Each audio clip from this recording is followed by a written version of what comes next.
Hi, and welcome to a new section of this sports nutrition course. Thank you again for enrolling. Today we're going to start talking about micronutrients. Just like macronutrients, micronutrients are also essential for normal body functioning, helping to produce enzymes and hormones. Without them, a person would not be able to grow and develop properly. Micronutrients do not provide the body energy, rather they assist the macronutrients in using their energy.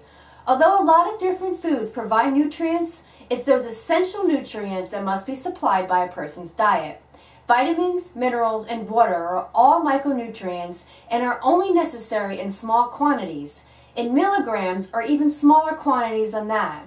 In fact, too much of a single micronutrient may actually be toxic for your body. But don't let the small amount think you can go without them.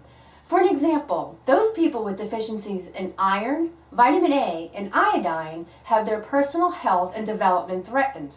This is especially a concern in third world countries where children and pregnant women suffer just from lacking small quantities of micronutrients. Understanding what and how much you should consume is very important. In the next few lessons, I'm going to go over vitamins, minerals, and water in a little more detail.